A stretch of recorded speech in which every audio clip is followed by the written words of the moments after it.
to U.S. manufacturing through her platform. Megan will be joining us at the Assembly Show South in Nashville. Megan, thank you so much for joining today. Hi, guys. Thanks for having me. Absolutely. Okay, so another one of our phenomenal guests today is Nush Ahmed, who is also attending the Assembly Show South in a few weeks. Nush is a quality inspector and the co-founder of Sisterhood of Trades, a community she developed in collaboration with other tradeswomen to inspire and teach girls about the trades. She is also the founder and host of Next Gen MFG podcast. Nush, welcome. Thank you for having me. Absolutely. And nice to meet you. This is the first time we've met face to face or online. So it's great to meet you. Likewise. All right. So Cara Branch is a chemical engineer and founder of Black Girls Do Engineer, a nonprofit organization dedicated to training and developing the future STEM workforce by equipping Black American girls and young women ages 6 to 21 with the technical skills, industry knowledge, and career opportunities needed to thrive in STEM fields. Cara, welcome and nice to meet you as well. Nice to meet you as well. Thank you for having me. I'm getting so excited. So many great minds in one place. So our next guest, Becca Resnick, has a background in nuclear engineering technology and did a 6-year stint as a nuclear electrical technician in the military. I think that deserves a flex. She also worked as a process engineer in textile production and as a manufacturing engineer in heavy machinery manufacturing before founding Translations by Becca. So I wanted to make sure to give everyone a proper introduction because collectively this is an impressive bunch and you deserve credit for your work. So welcome everyone. And to kick off the conversation, I would love to start by talking about AI. Artificial intelligence is certainly a buzzword and an evolving landscape. It's been coming up a lot on Assembly Audible. So I'd love to hear your thoughts on what you're seeing in the field, how AI is impacting your work. What does it mean for engineering and manufacturing? So with that, Becca, would you like to kick off the conversation? Oh, I would love to. As you can imagine, in the translation field, this topic is really the topic du jour. There's so much to say about it. So I get asked about this a lot because I'll go maybe to a trade show and somebody will hear what I do and they'll go, oh gosh, you're a translator. What is going on with AI? Like, are you safe? What's happening? How are you even still running a business? And there are so many ways to take different directions and answer that question because it's really multifaceted. So there's one aspect, and that is how AI, or let's really just call it advanced machine learning, at least for translation, how that's affected me. For me, it's been great. I can say I am extremely grateful and lucky and proud to be really, really successful despite what AI is doing in the field of translation as a whole. And I'm seeing a lot of business specifically because companies are having to look for those translators who have a background in what they do. And I've actually been on the shop floor. I've actually turned a wrench. I've actually done the things that people are looking for. I have clinical experience from my nursing license and degree. So people are looking for that in the expertise of the translation. And that's really rare. And I'm already seeing companies who are starting to make this shift where they went, oh, AI and machine translation. So that's what, for example, Google Translate is called in our field, is MT, or machine translation. They're thinking, this is totally great. And then they've learned the hard way already that, oh boy, no, it's not. And we actually do need human translators. And they've circled back around to me already. The flip side of that is really dark. So things are really great for me to the point that I even, we've talked, Jennifer, you and I, about whether I'm going to go to the Assembly Show South. I'm like, I really want to go. I really do. And I might not, only because my workload is so intense. The other side being what this is doing to translation as a whole. So the issue that we're seeing is that the media has boosted this idea that AI has solved everything in every field. And that's what people are seeing, especially the layperson. They're like, yep, we want it all. AI just does everything.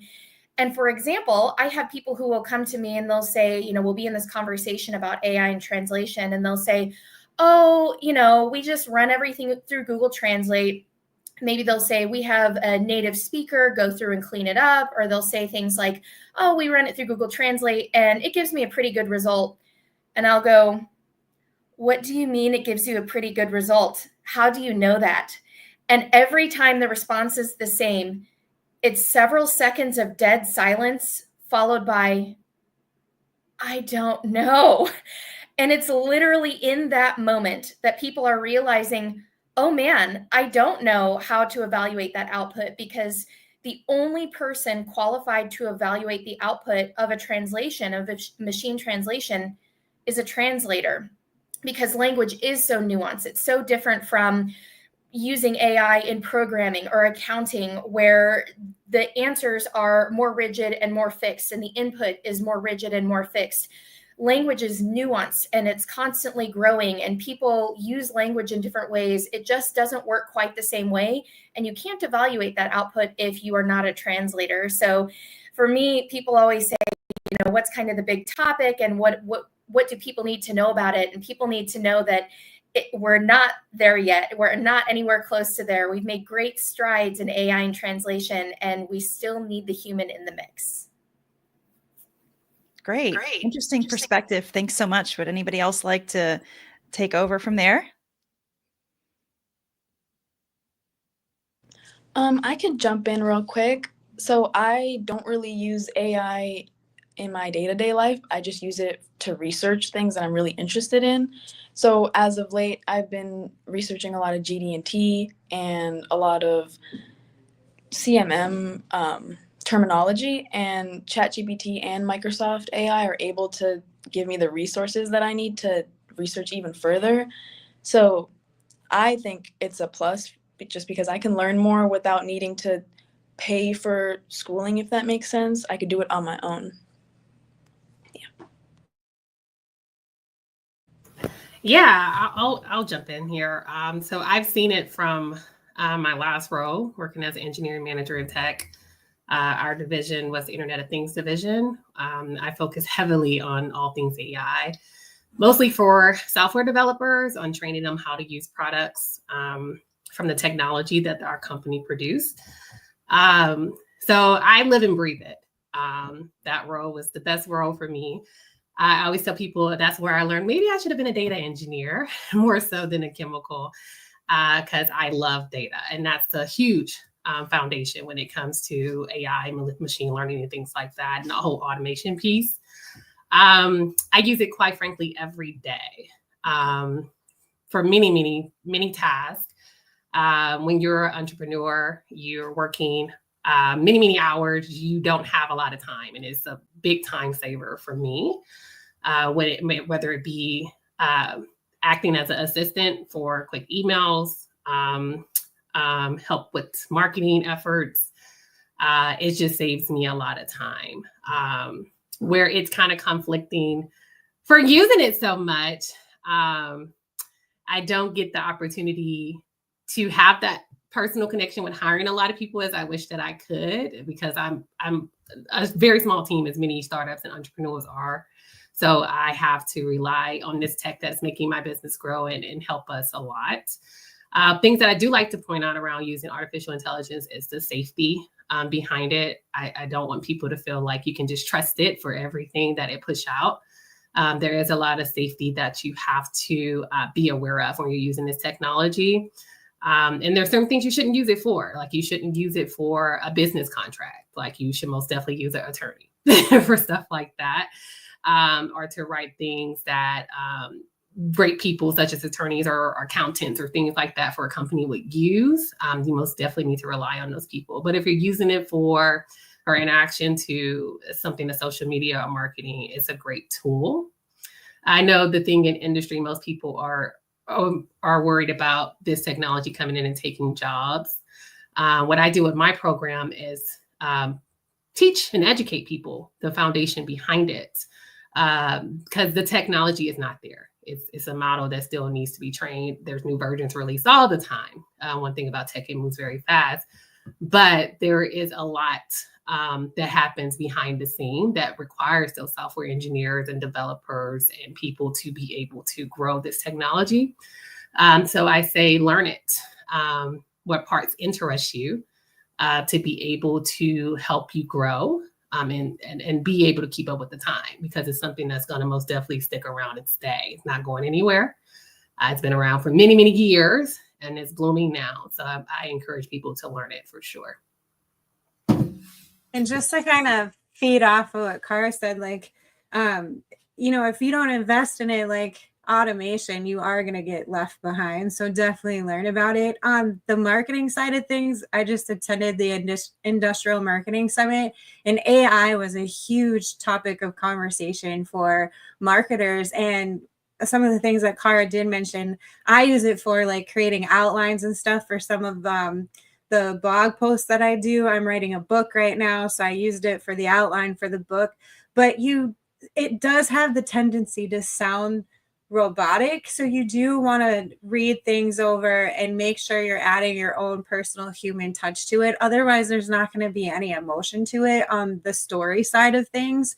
It was weird because at that summit, one of the keynote presenters actually played a podcast that wasn't real human beings at all. It was completely generative AI, and it sounded like real people talking. And they had something like where they had humans actually calling in, and the AI was actually getting upset with humans calling in and asking too many questions. So they had to like put something in there to say, don't get mad at the humans or something like that. It was hilarious when you started talking about it.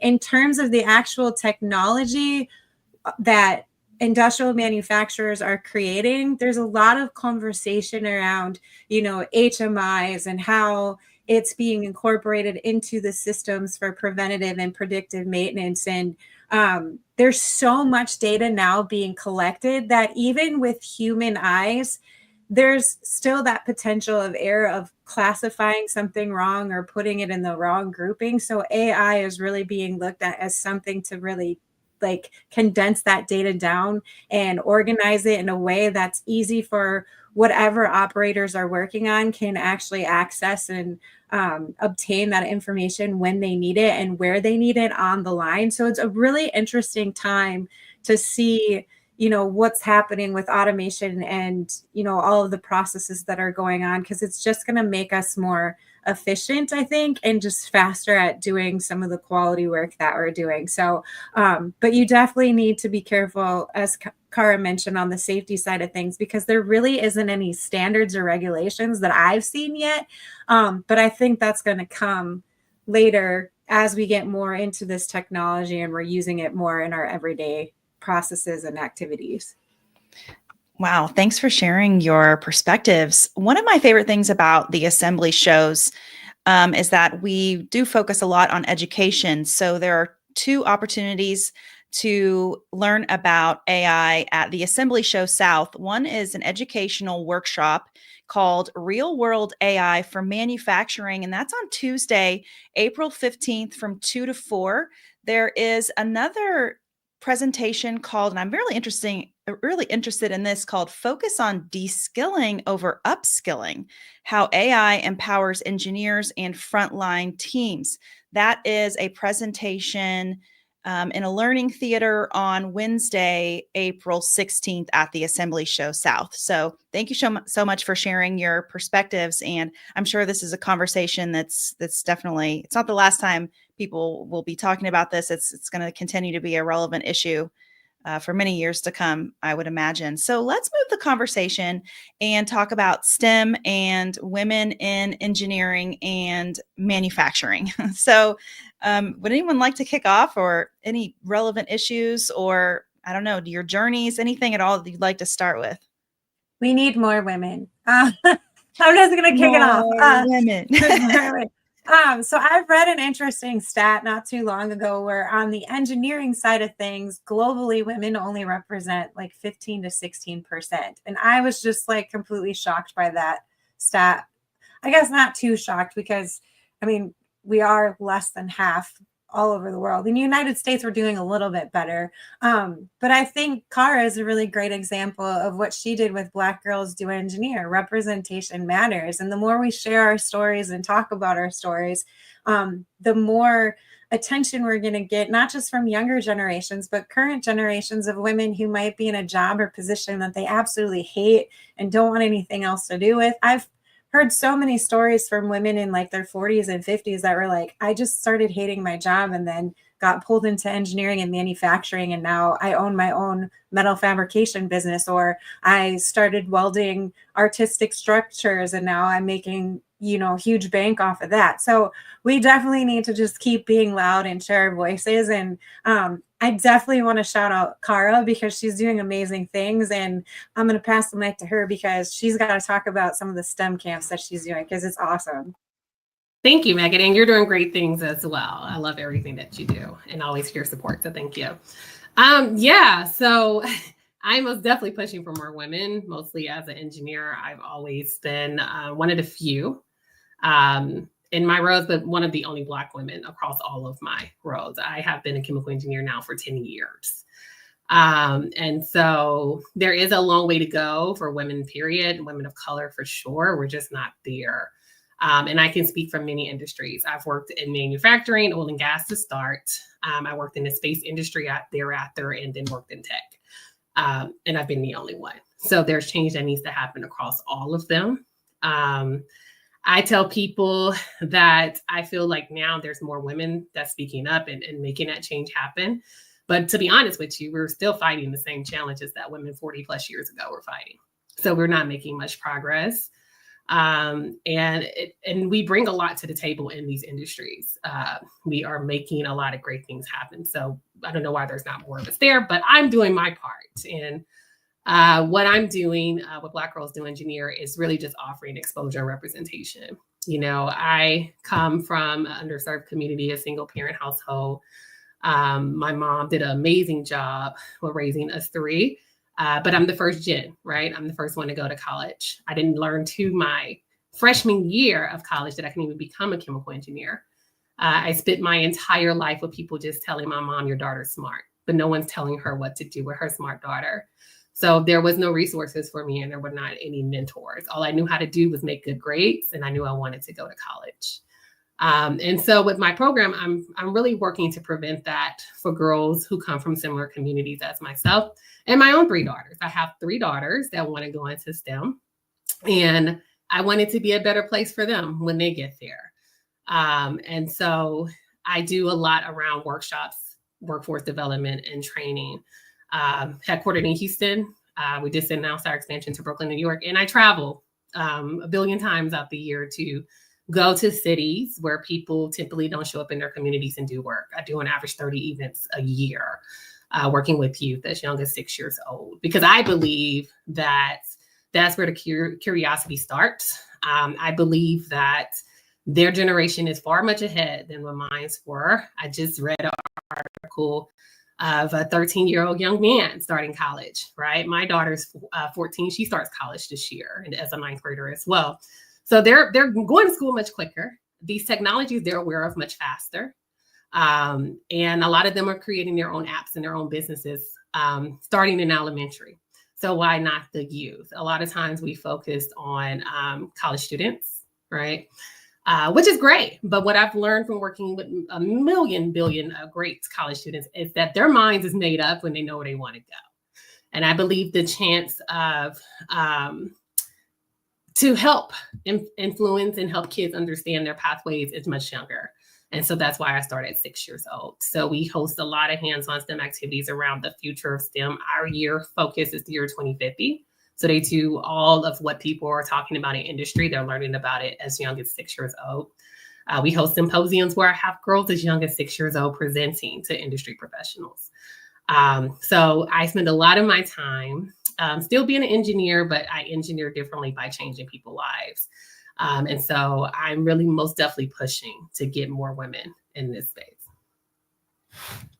I kind of want to bounce a little bit of what Cara was talking about, because I think it's so important to include younger kids. And I was just kind of thinking about this earlier, but when I was in middle school, I had the amazing opportunity to actually go to MIT for 2 weeks, and they had this like summer program with their material science program. So I never really questioned STEM or never really understood that I wanted to do that. And after taking that program, it was like an option in my head, but I never really, stepped forward or continued on with it. But if there were more programs like that were offered to just women, or just more of them in general, there would be so many more kids interested in that kind of stuff, because it was a really cool program. It was an amazing program. And I wish I had paid more attention to it now that I'm actually in the material space. But yeah. And I think that's kind of a segue into the way I think of things too, Nish, how you're saying, if there had been more young girls, you might have seen that as more of a place that you'd be welcome. And for me in this topic, the word that always comes to mind is normalize, normalize, normalize. It's something that I've always thought about when I got into engineering, which I always joke, a story for another day, I accidentally became an engineer. And it's something that I think about in terms of how my career trajectory kind of guided me. Like I guided it and it guided me in some ways. And one of the stories I like to share, which I've not talked about this a whole lot, but a lot of people are surprised because they know me today and I just love to do all this technical stuff. And that's a major part of my personality. But in high school, I actually registered for auto mech as my vocational credit, because you had to take one vocational credit in high school to graduate. And the week before school started, I called up the guidance counselor and I said, am I the only girl signed up for that class? And she said, yes. And I dropped it. So I actually didn't take it because I was so scared, because I knew I was going to be the only girl. And I knew that if I said anything that was foolish, that was what people were going to take away is, oh, we had a girl in that class. She didn't know anything. She didn't know the difference between a motor and an engine, or whatever they would have said. But it was this piece of me that was kind of lost, because I did used to help my dad work on the car, and I loved learning about tools and learning about working on the car, but I didn't see myself reflected in the class. And so it was a place that I didn't think was going to be fitting for me. Fast forward years later, obviously I got over that in various ways. And being the only woman in engineering in many of my departments, I think really helped normalize the experience, because even later when I would go back and talk to some of my male coworkers, of course you can't just come out the gate and be like, hey, how do you feel about having a woman on your team? Like, that's just not the way to do it. So you kind of just normalize it. And then you come back to the topic later. And a lot of them would tell me, oh, we were so scared. We were like, we've never had a woman on the team. What's going to happen? What's going to be like? And then we eventually went, oh, it's just like another day, and it's actually completely fine. And so I hasten to add to, of course, there are people who have bad experiences, and I never want to overshadow that or pretend like it doesn't happen. But I can say that for myself, I have mostly had a very positive experience. And so I'm kind of here to be a voice of saying it can be excellent for everybody. And it is really important that we have all these different communities represented in engineering, because we all bring our different perspectives. There were a lot of problems I solved that were given to other people, and many people had failed to solve them. And then I came in with a different solution, but I wasn't smarter than anybody else. I was on a really brilliant group, team of people. It was just that I had a different perspective. I had a different background. So that's why it matters to kind of draw from all these different communities. So all those little aspects to me, just again, I go back to that word, normalize, normalize, normalize. And I'll add too, it's also when you're working with youth, it's about building up confidence. And I love what you said, Nush, like you wish you would have paid attention. I call it the light bulb effect. Like, people say, you work with a lot of children. I said, they don't get it, but it's going to click one day. And when it clicks, they're going to be ready for it. And so it's all about building up that confidence. A lot of times, many of the young ladies I work with, they are the only young lady in their engineering courses in school and things like that. But when they come around the sisterhood, my husband calls it, it's really about building up confidence. So they all feed off of each other. And they're able to go out there and be like, hey, I love it. I want to do this. And they go do it. And that's what kept me innovating for so many years. Like, it was hard, right? I faced challenges, but I used to tell myself, I love being an engineer. And I want to do this. And it was the best feeling in the world when I created something or innovated something and it worked. You know, you spend a lot of years working towards these things in industry. And when they start to work, that's the best feeling. And that's why I continue to do it no matter what I face in industry. Well, it's all about that dream gap. So I saw the Barbie movie. I don't know how many people saw the Barbie movie, but I loved it. I was actually watching it on a plane ride home from somewhere, and I was like crying on the plane, and the guy sitting next to me was like probably wondering what the heck was wrong with me because I just had my headphones and I'm like bawling. But Mattel did this Dream Gap project, and I think you're all familiar with the Dove commercial that came out when they were like, what does throw like a girl mean to you? And the younger the girls were, the more into it they were. The faster they ran, the harder they threw the ball, the harder they swung a punch.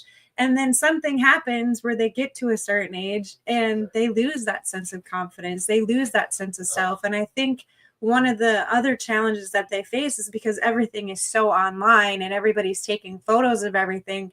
It's so easy to compare yourself to other people and their successes, and because everybody, you know, has a glorious life on social media. Sometimes that's all they post. And I think that's why I love what Cara is doing so much, because it is essential to keep that confidence going. And it's not just with women either, it's with guys too. I think the dream gap affects everybody, and there's certain expectations and assumptions based off of the groups that you are a part of.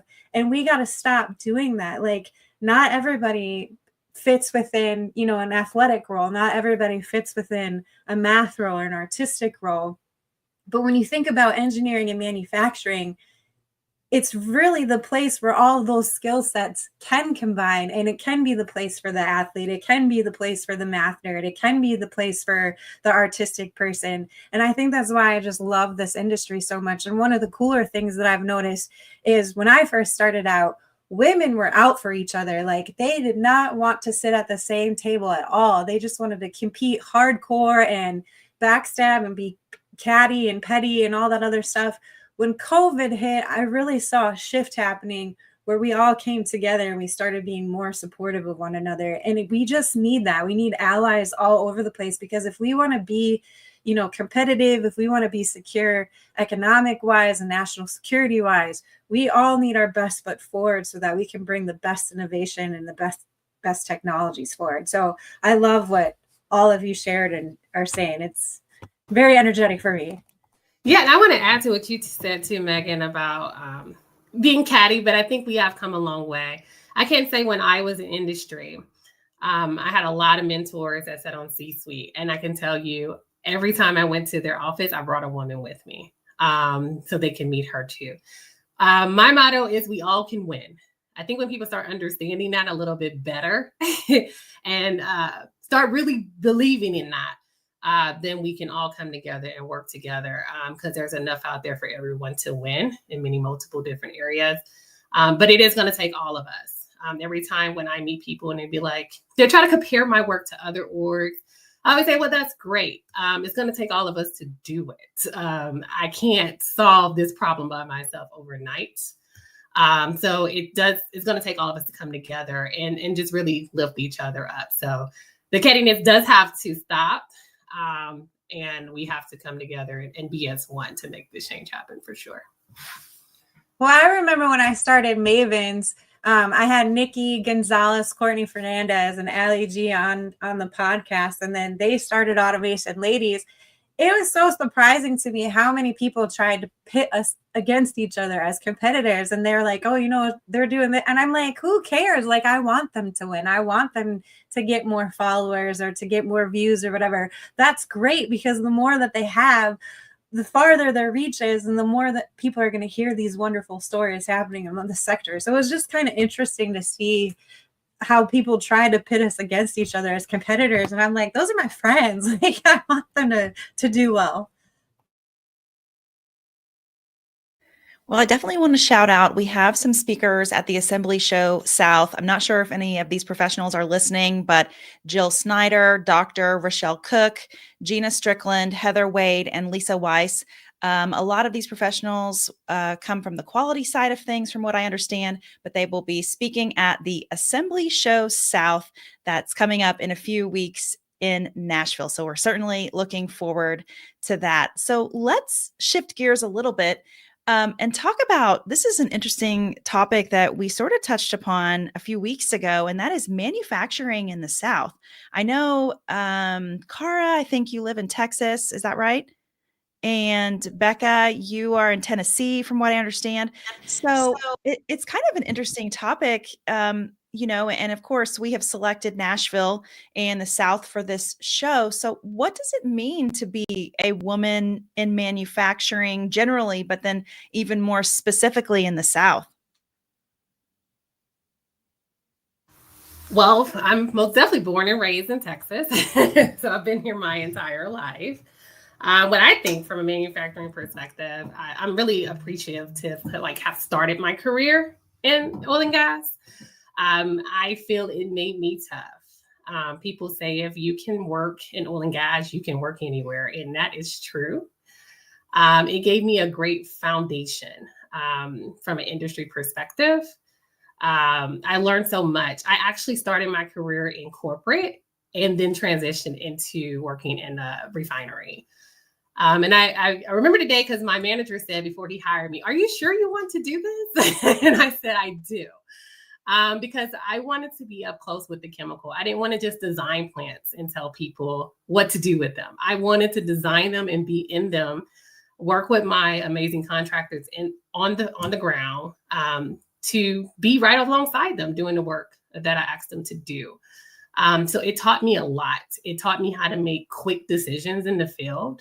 When you're designing in the office, you can ask yourself a billion questions and figure it out. But when you're in the field and you're, doing those turnovers and things like that, these are money on the line every day, pretty much. And you need to be able to quickly think and react to get those pipes or whatever it is needed in the refinery up and running. So that's what manufacturing did for me. It taught me how to make quick decisions, how to be a confident engineer, how to be tough in industry, all those amazing things. I started my career too at the same time as intern. So many people thought I was an intern my first week on the job. But they quickly learned that I was an engineer on site. And because I worked so hard with the people on the ground, I got much respect. A lot of guys that, was contractors for my projects, we still talk today. So it was just a beautiful connection there to really help me grow to be a great engineer. I kind of want to Cara. Did anybody get my joke right there? No. Anyways, I'm sorry. What did you say? You were still on mute when you said it. Repeat it, please. I'm sorry. I said I kind of want to branch off of Cara. Oh, ding, ding, ding. So I'm actually originally from Massachusetts, and I came down to North Carolina around 3 years ago. So I'm still getting used to the culture shift, but I love seeing or just driving around North Carolina and seeing all these manufacturing plants right here out in the open. And I didn't really pay attention that much when I was up north, like if there were manufacturing plants up there, but I enjoy seeing how normalized it is down here. And it's okay for somebody to work in the trades. I don't want to say it's not in the north, but a lot of the times it felt like it wasn't okay to be a tradesperson, if that makes sense. So the South feels like a lot more of a community to me. And like Nush, I am also a northerner who relocated. So I was born and raised in Illinois, and life took me everywhere. And I am now in Chattanooga, Tennessee. So I'm actually just down the road from the upcoming trade show, which is another reason I'm like, I gotta get there. So this is such an interesting topic for me because it comes up often because I am from all these different areas and I know people in different areas, and they always ask me, they're like, "Oh, you became an engineer in the South? Oh, what was that like?" I mean, people will asked me very literally, what was it like, or what is it like being an engineer among Southern men and, you know, working in the maintenance office and everything. And they have this picture in their head of what it would look like. And here again, I never want to overshadow the bad things that do happen in the industry, but I am able to say that my story has been so positive. I have never been so respected as when I'm in the South. And I don't mean Southern respect, you know, just dripping in honey. Oh, hey, how y'all doing? You know, not quite like that. I mean true respect, where I am asked for my opinion. My opinion is valued. I am listened to as part of the team. I have nothing but good things to say about it. So the fact that people are willing to openly ask me that question tells me there are even more people, and especially women, who are thinking, oh my gosh, is that going to be a good place for me? And again, my experience does not speak for every woman, but my experience has been really good. And then the other part of the question, just talking about manufacturing in general and what that means for me. For me, manufacturing engineering is the place where all my skills come together. And I like to tie this into what Megan was saying earlier about how it's for the math nerd, it's for the artsy person, it's for the everything person, because I'm a big believer in that in engineering. I always hear people compare or try to draw this dichotomy that you're either a science person or you're an arts person, and that makes no sense. So in engineering specifically, what are you doing? You're trying to come up with solutions where other people couldn't come up with solutions, and often where many people came before you and tried and failed and tried and failed and tried and failed. You have to be creative to come up with a solution for that. Engineering is art. These two things are completely inseparable. You know, even thinking about my specific time on the production floor, I had projects where I had to be within budget, be on time, meet the physical parameters of the space, work with my parameters of the personnel. There is so much creativity that goes into drawing together a solution that's going to meet all of those requirements. I kind of blame like modern cartoons and comics basically for this view of an engineer where they're like, they have a clipboard and they're just sitting there with a calculator and everything is just rigid and there's no room for anything, any kind of creativity. That's so incorrect. Engineering is about being maximally creative. The difference between engineering and art is there are wrong answers. And when you give the wrong answer, it's really, really wrong. And there can be catastrophic consequences. But creativity absolutely has a place here. So it's completely incorrect to think of it any other way. And I really like to inject that in people's minds, especially tying here again into Kara's business and what she does with young people, getting people to understand that from an early age, that it's not about separating creativity and engineering. Those two topics are married. I agree with that. Oh, sorry.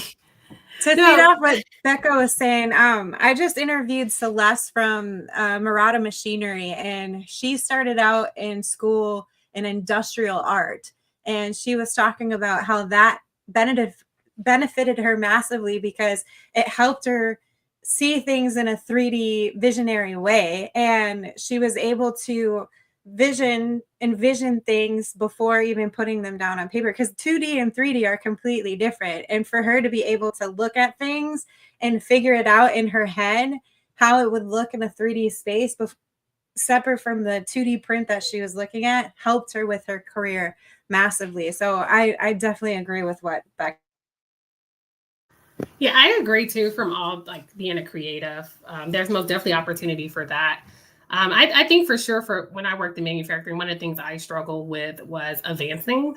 I feel like a lot of times women can just be in their roles, but there's not a lot of opportunity for advancement to leadership. So I do think there needs to be more done around that, of getting more women in rooms and in leading these facilities. I rarely seen plant managers or anyone I worked with being women. And so I think there's a long way to go around getting women out of their great creative roles, right? We do a lot in these manufacturing roles, but they need to be in rooms where they can make decisions too. Well, that's a perfect segue to the next topic, and that's career growth and personal branding, which there's, a lot to talk about under this category, but I would like to know, so many of you are entrepreneurs and you're juggling a lot. Some people have day jobs and they're content creators as well. So how do you juggle everything, and what advice would you give to people who are considering starting their own company or brand? And then I also want to talk about how you can utilize an event like the Assembly Show South to further your career. I just want to say, I suck at juggling everything that I'm doing. There is no way you can actually do it. But if you're super passionate in the work you're doing, it just comes to you naturally. At this point, I don't even think about my podcast recordings as podcast recordings. It's like a FaceTime between a friend, and I'm just trying to learn about their experience. And I see it as just me learning. And I do that while I have my day job, and then while I'm also organizing Sisterhood of the Trades to become its own podcast and its own organization. And when I say it out loud, I'm like, dang, that sounds like I'm gonna be burnt out in a little bit. But honestly, it's so exciting and it's so amazing and rewarding that I just really enjoy putting all my time into it. And then the other question was about how would a trade show like Assembly help?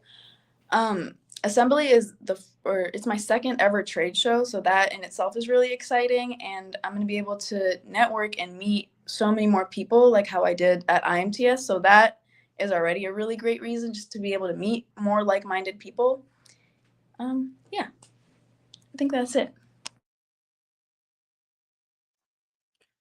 I require a lot of coffee drinking just because I'm balancing between 3 kids. One is an adult, but she still needs me every once in a while. And then my 2 littles at home. I'm surprised they haven't barged in here yet and interrupted this live. But I've gotten really good at planning ahead and writing out my goals and prioritizing like the top 3 things I want to get done per month.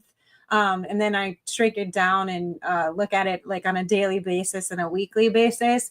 And, I just had to learn how to say no to certain things that didn't provide value or fill up my cup. And, I want to work with people who are aligned with my own personal values and who are passionate like I am and who aren't out just making a profit. Like they're really doing it because they want to make a difference and they know that the difference is going to be a huge game changer for the industry as a whole. So I like working with people like Cara and Becca and Nush because all 3 of them have so much passion that it's contagious, and you can't just help get excited every time you see one of their posts because the life and the soul that they put into their work is evident. It's authentic, it's genuine, it's real. It's not generative AI. Like they're really putting their heart and soul into the projects that they do. The thing that I like about shows like Assembly South, one, I love Nashville. So I'm super excited to be in the South, to drink whiskey, eat barbecue. But I love that personal connection with people. There's only so much energy you can put through virtual conversations like this one, but you can really pick up a vibe when you're face to face with individuals. And I just think that handshake and the hugs and that personal connection and feeding off of each other's energy is a lot of fun, and it just makes things more exciting. So I would highly recommend, if it's not Assembly South that you go to, look at any local conferences or expos, because there's a lot of mini ones that are happening now outside of the bigger ones. Go to them, spend at least a day there, walk around, put yourself outside of your comfort zone, set a goal to meet like 10 or 15 new people. So that's what I do. I try to research the show, see who is exhibiting there, and then I make a goal for myself on how many people I'm going to introduce myself each day and what sort of questions I'm going to ask them. That's really interesting. Well, speaking of juggling a lot, Nush, I know you need to sign off relatively soon, but I want to say thank you so much for joining today, and I am looking forward to seeing you in Nashville. Yes, thank you so much for having me, everyone. It was so great to meet you guys and see you guys again. You guys are an amazing group, and I'm so excited to see some of y'all in Nashville soon. So bye. Absolutely. Thank you so much. Thank you. Yeah, I'll go ahead and jump in. My friends say I'm not human. For me, no, I give it to my project management skill. So I'm a mom, just like Megan, of three children. Luckily for me, Megan, they're at school. I had to send my chimney people out the house. They were too loud.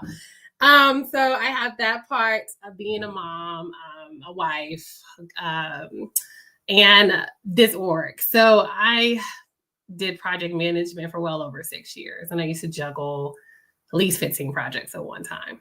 So I tell people I did what I did in the industry. I just do it for myself now. So I'm really good at time management and getting everything on the calendar. I literally plan a year in advance up. So I always know what's coming. So people always are like shocked when I say I'm not available to next year. They'd be like, "Are you serious?" No, for real. I'm planned up to that point. And so that's what helps me juggle a lot. I'm right there with you, Megan, of saying no. When I first started my organization, I was like a yes man to everything. I'm most definitely at a point in my life where I say no to a lot more, mostly because of my own peace and wanting to make sure I prioritize myself. Because one thing about being an entrepreneur, you will get burned out. And when you don't know it, you're just going to feel it. And it's going to hit you hard. So I really, really make time for myself. Now, from like Assembly South piece, I believe any event like this, it's good for networking. I can tell you that's how you get a lot of deals done. That's how you meet a lot of great people that can be around for years to come. I mean, I've met a guy through networking over a year ago, and I crossed his mind, and now we're in business together, you know? So you just never know what can happen from these shows. Also, sit down and enjoy sessions, walk around and see the new trends and things that's coming out. For me, that's important for my program because this is what I'm educating the youth on. Like, hey, this is coming down the pipeline. So this is the best time to see all the innovations to come and all the great things that's going on in industry. But for sure, it's a huge networking opportunity that I believe anyone should take a part of. Becca, I love your story. Thank you so much, Cara. Becca, I love your story about how, the trajectory of how you showed up. I remember you showed up at the assembly show with your business cards, and it was like, oh, okay, translations. But then it really took off from there, and you presented, you've collaborated with companies that you met at the show. Can you tell us a little bit about your journey and what that looked like? Oh, I love talking about my trade show journey. And part of it, Cara, when you talk, it's so funny. I'm like, we are such kindred souls, like so many ways that you think and ways that you are. It's like you were saying your friends say you're not human. I'm like, I get that all the time. Someone asked me once, it was like an icebreaker question. They said, what's your superpower? And I just went, efficiency. I know it immediately. It's what I do. I can't even tell people how. So part of that feeds into kind of how I run the business and even going to my first trade show. So with translation, we're so isolated and we're just all in our homes behind our computer screens. And it's just this big mystery. How do I go out and meet clients and meet people and network? And I thought I ought to just go to a trade show because I've been to trade shows from the other perspective as an engineer and I'm looking for product solutions. And I thought, why don't I go back there and see what the latest and greatest is? Because I know by that point, I'd been off the shop floor for a couple of years. I thought, okay, I need to find out what is the new tech that's out there. So kind of get refreshed and then network. I'm a huge believer in networking, which by the way, anybody listening to this, please connect with me on LinkedIn. And I always follow that up with, you will never, ever, ever get spam from me. I promise. I'm not one of those people. Oh, they connected. Oh, do you want to buy translation? No, never. Please just connect with me. I'm a huge believer in just being in each other's networks because you never know where that's going to go. And my trade show trajectory is a huge piece of evidence of that because it really just came to, I went to the trade show. I met somebody there who said, you need to meet this awesome person, Jennifer Pierce. And I did meet that awesome person, Jennifer Pierce. And then I wound up being on the podcast and everybody, including me, went, whoa, people really liked that podcast episode. I think everybody, including me, kind of expected like, yeah, no way, they're not going to care. And then I wound up submitting an abstract to speak in the Rosemont location last year at the Assembly Show, the main one in Chicago. And there again, I was like, there's no way. People don't want to hear about words. It was very SOP focused, all about procedure writing. And the room was packed. I mean, people were so excited for this presentation. The audience was super engaged. There were so many times I said something and every cell phone in the room was going up to take pictures of the screen or to record me talking. I had people, no joke, I went back to the trade show floor. I'm like, okay, let's go see what all the latest tech is. And like every hallway, someone else was stopping me going, that presentation was so interesting. How did you make work instructions interesting and fun? That was not what I was expecting at all out of that presentation. So, and just like you said, Jennifer, it's led to business relationships. It's led to clients. It's led to growing my network even more. It's just, I can't believe it. I know that sounds really cliche, but truly I'm like, really? I made it here? That's really cool. I just cannot believe it. I can't get over it. So absolutely big believer in networking, going to trade shows and checking out what the latest is there. Well, I want to point to, I'm sorry. Did someone want to? Okay. I wanted to point to, there is a session at the Quality Learning Theater called The Power of Purpose, linking quality to organizational and personal values. And this is a presentation by James Mayer. Is that one of your friends, Megan? Is this a person that you know? Yes, he's amazing, and definitely go check him out. I posted about his presentation on LinkedIn. I saw that. He also did a presentation at the Industrial Marketing Summit, and everybody that was not in the session was like, all he could do is hear you guys laughing. And he literally like just took his mic, like, you know how they have people who walk around with microphones and stuff? He did that himself. He's like, nope, I got this. And he didn't want to just go off of his slides. Like, he wanted people to engage in the audience, and just the way that they engaged and how they were sharing their stories, it was absolutely hilarious. It was so fun. It was so energetic. And I highly recommend people to follow him, because he's doing great things by talking about how leadership within engineering and manufacturing really need to change if we want to continue having a competitive advantage. And just, he also talked about how great leadership really does affect the way that you market your brand. So it was such a fun conversation, and I'm super excited to see what he does for Assembly Show here. And I know that he's doing a tour now. I think it's called Lead the Way. Jim, if I'm messing up the name, I apologize, because I just know you just announced it, so I haven't memorized it yet. But he's basically like visiting 20 to 30 cities and doing leadership workshops that are tied in with work culture. So it should be fun and exciting. Yeah, absolutely. So Jim, sorry, I think I said James. Jim, his name is James. I just call him Jim. Okay. So shout out to Jim, and everybody please attend that. That's on Wednesday, the 16th of April. And from what I understand, he'll also be recording a podcast with the quality editor, Michelle Bangert. So definitely linking that into our conversation about personal branding. So a professional We brand. also have plans for karaoke. That's right. So there's lots going on. So we have a few minutes. Is there anything that you'd like to close with today? Tips or anything at all that we didn't get to discuss?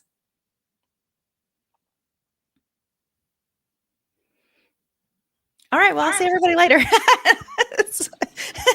Well, I was thinking I could tag on to what Megan was saying about attending a trade show and kind of being ready with questions, because that is a question I get a lot too from people is, oh my gosh, I'm so nervous. I've never been to a trade show. There again, especially if they're a woman in manufacturing and they're kind of looking to me to be sort of a mentor figure.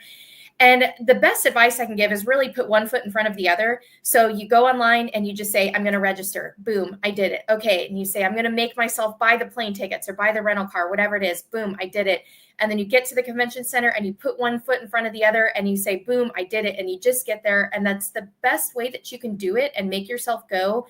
However, that's easier said than done for a lot of people, especially sort of the stereotypical engineer who's like, I don't want to talk to people because I don't know how. Right. So if you are that type that you're like, I can't do this. I don't care what you say about putting one foot in front of the other, the feet are not going to move. So one tip that I can give you if you're thinking, how do I even talk to people, is develop a little plan for, I like that number, Megan. I also use like the 10 to 15 rule. Look at 10 to 15 booths that you want to go see. And just briefly, I mean, you could just look at the homepage of everybody's website and just think of maybe one thing that you might want to ask them. And don't make it forced. Of course, they'll see right through that. If you're like, I see that this tool is 30 to 45 Newton meters, and do you have one that is above 45 Newton meters? I mean, no, that's not going to work out. But have an idea of maybe what their products are, what their company is about, and just be armed with maybe one little kind of off the cuff question that you can just come up and say, hey, I saw you released a new tool. Can you tell me about it? What are the new features? And that'll get the ice kind of broken to where you can just move a little more easily into that conversation and have that confidence to go up to booths, because you also don't want to put one foot in front of the other and then never stop at a booth and just stand there and be like, okay, well, that was fun, I'm too scared, and then leave. So that's a good way to tackle that if you're the type who's going, okay, how do I even start? And I'll second that. Sorry. Yeah, for sure. I'm a risk taker. One of the quotes that lives in my head every day is, I mean, the worst thing that's going to happen is they're going to say no. So you're either going to get a yes or a no. And so just be confident. Like, if you are worried, I mean, I used to be an introvert. I had to become an extrovert because of the business that I do. Practice. I mean, start with those booths that you're like, you know what? I may fail here. That's okay. That's how you're going to get your practice in, to kind of work your way around the room and start talking with more people and building those relationships. But do be personable, like be yourself. I tell people that people are just people. A lot of times we get caught into titles and roles and all these things, but they're just people. So do just be yourself and work the room. But, if you hear no, that's okay. Sometimes those no's are pathways to wrong relationships and wrong business deals. And the right yes, from my learning, it only takes one yes, and maybe Megan, you would agree. One good yes can take you a long way, right? So if you do hear no's, don't let it, get you discouraged. Just keep pushing through. Yeah, I'm all about holding my hand out and taking people with me. So I just would highly recommend everyone to do that for someone that they might see maybe hiding in the background with their arms folded and looking down at their shoes.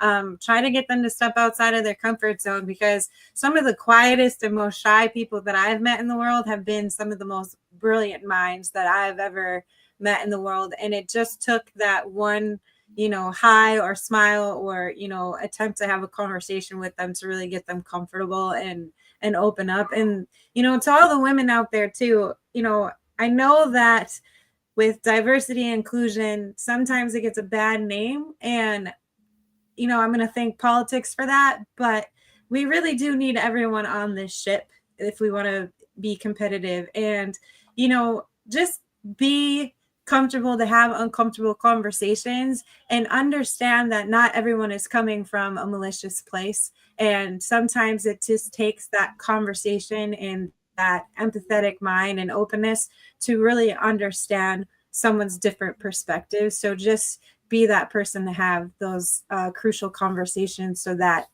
everybody is included in this space, because we need everybody. And that includes the old white men too, that get a bad rep sometimes. So just be sure to have those conversations. And sometimes we have to engage in those conversations and be the one to get men out of their uncomfortable zone, because this has been such male dominated industry for a long time that some men are just uncomfortable talking to women because they're used to talking to all of the men. So that would be my call to action.